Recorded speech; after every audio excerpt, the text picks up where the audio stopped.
Good morning, good afternoon, good evening, good night to all of you wherever you are around the world. And in this video, I will be speaking how to facilitate problem solving abilities among the students. And as we know, facilitating problem solving abilities among students, it involves creating a supportive learning environment, and also it encourages critical thinking, it encourages analytical skills, and also it encourages creative problem solving approaches. And in this video I would share some strategies to promote problem solving abilities among the students. Strategy number one is foster growth mindset. So what do I mean by fostering a growth mindset? Here we need to encourage the students to embrace challenges, and we encourage them to view mistakes as learning opportunities for them. We teach them that intelligence and also problem solving skills can be developed through effort and perseverance, right? That is the strategy number one. Strategy number two is providing authentic and meaningful problems. Here we need to present students with real world problems that are relevant to their lives and also to the subject matter. And authentic problems can motivate students and make the problem solving process will be more engaging and more practical. That is the strategy number two. And strategy number three is we need to teach problem solving strategies, right? Now, how do we teach problem solving strategies? Here we need to explicitly teach problem solving strategies and also techniques such as breaking down complex problem into smaller parts. So when there is a problem, a big problem, then we need to break it down into smaller parts. And then we also can teach them by brainstorming ideas. We give them evaluations for the solutions, and also we need to reflect on the problem solving process. Now here we can help the students to develop a systematic approach to problem solving, right? And strategy number four is encouraging collaboration. Now, what do I mean by encouraging collaboration? Here we need to foster collaborative problem solving by encouraging students to work together in groups or with their peers, right? And or we need to encourage them to work in a team. So collaborative problem solving will promote teamwork, and then also will promote communication skills, and also will exchange of diverse perspectives and ideas in the group, right? And strategy number five is we need to offer open-ended and challenging tasks.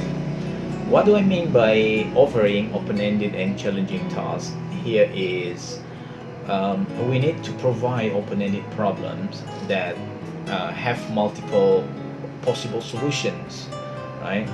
And here challenging tasks can stretch students' thinking and also encourage them to think creatively and critically, right? So that is the strategy number five. And strategy number six is support inquiry-based learning. Now, what do I mean here by supporting inquiry-based learning?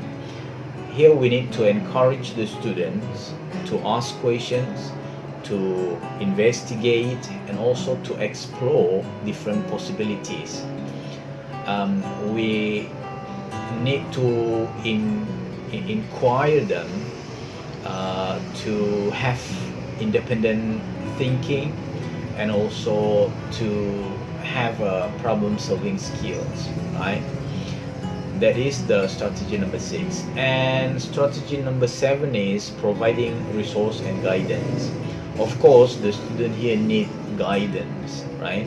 So we need to offer them appropriate resources and also guidance, such as reference materials. Maybe we can offer them technology tools, or we guide them, or we support them in their problem solving effort, right? And also we can provide a feedback and guidance throughout the process, for example, by helping them develop their problem solving skills, right? And strategy number 8 is promoting reflections. Now, what do I mean here by promoting reflections? Here we need to encourage students to reflect on their problem solving experiences. We ask them to evaluate their approaches. We ask them to identify what worked well and what could be improved. And also we ask them to consider alternative strategies or alternative solutions, right? And strategy number 9 is we need to emphasize creativity and critical thinking, right? Here we, as teacher, we need to encourage students to think creatively and critically while doing solving problems, and we help them to develop skills such as thinking outside the box, and also we help them generating multiple solutions, for example, by giving evaluation, or maybe evaluating options and making informed decisions, of course, right? And strategy number 10 is we need to integrate problem solving across the subject. Now, how do we integrate problem solving across the subject? Here we need to embedding problem solving activities into different subject and discipline. We can allow students to apply their problem solving skills in or across a various contexts, right? And we can also do some approach to reinforce problem solving abilities and to demonstrate the relevance of the skills in different areas, right? But remember to provide a supportive and non-judgmental environment where students feel more comfortable taking the risk, and also they feel more comfortable sharing their ideas. So here we need to encourage students to become active participants in the problem solving process, and we can also foster them or foster their confidence and independence in tackling complex challenges, right? And beside that, maybe this will be more effective if we are going to provide them a kind of problem solving, or an example of problem solving skills, right? So let's say a group of students is given a problem. The problem is about having a limited budget to plan a school event, right? So of course this is a problem. Now, how do they organize a fun and engaging event while staying within the budget, right? And of course, to solve this problem, the students would go through problem solving process, right? And probably the steps that they are going to do is firstly by understanding the problem, right? So here the students would carefully read and analyze the problem statement, and they fully understand the constraint and requirement, right? And then they would identify the key element such as the budget limitation, and also maybe they need to identify the goal of organizing fun and engaging event. Right, that is the first steps they are going to do. But and then the second one, maybe they need to define the problem, right? So here the students would break down the problem into smaller parts and identify the specific challenges they need to address. For example, they might need to consider the cost of venue, they might consider the decorations, they might consider the activities, or maybe they consider the refreshments within the given budget, right? And the third steps is generating possible solutions.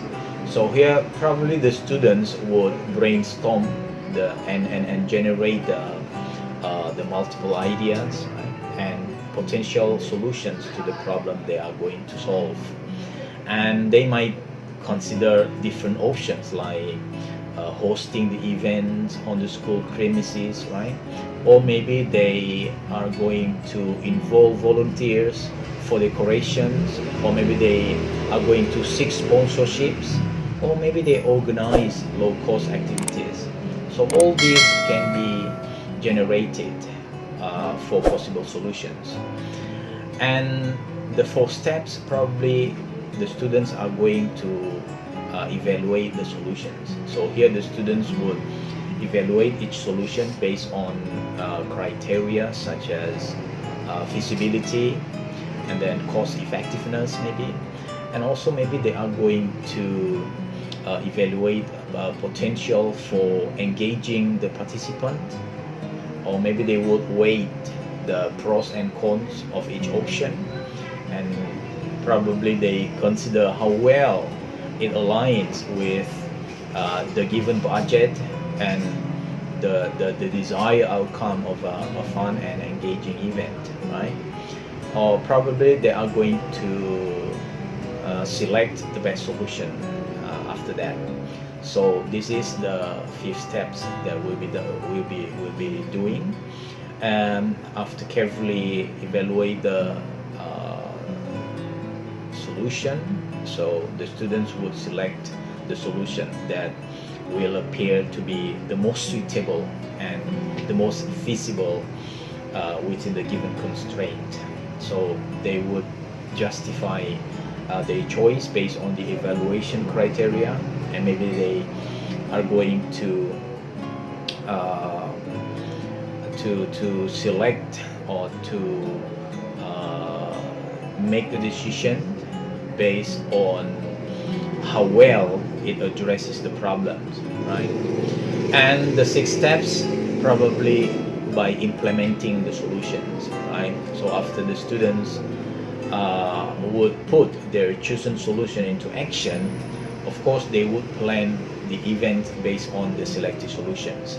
So here they are going to make necessary arrangements, for example, maybe such as booking the venue, or maybe they are going to acquire resources, right?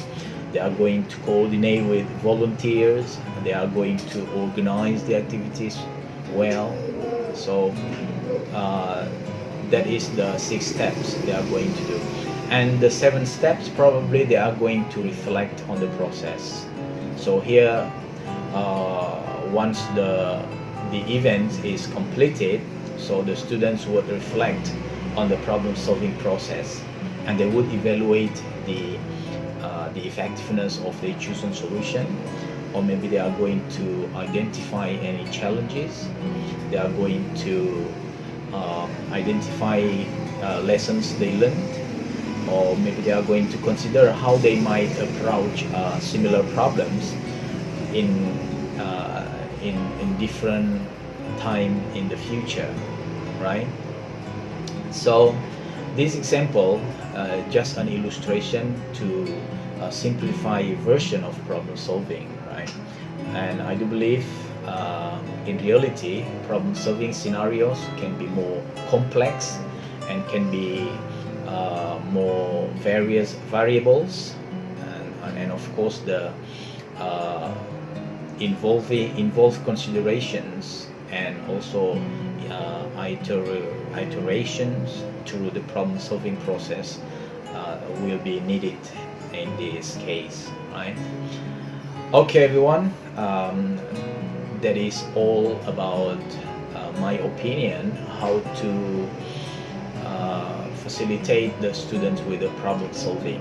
And for the disclaimer, this is the opinion and everybody can have a different opinion, and I hope this can educate you, can give you valuable information how to facilitate the students with problem solving activities.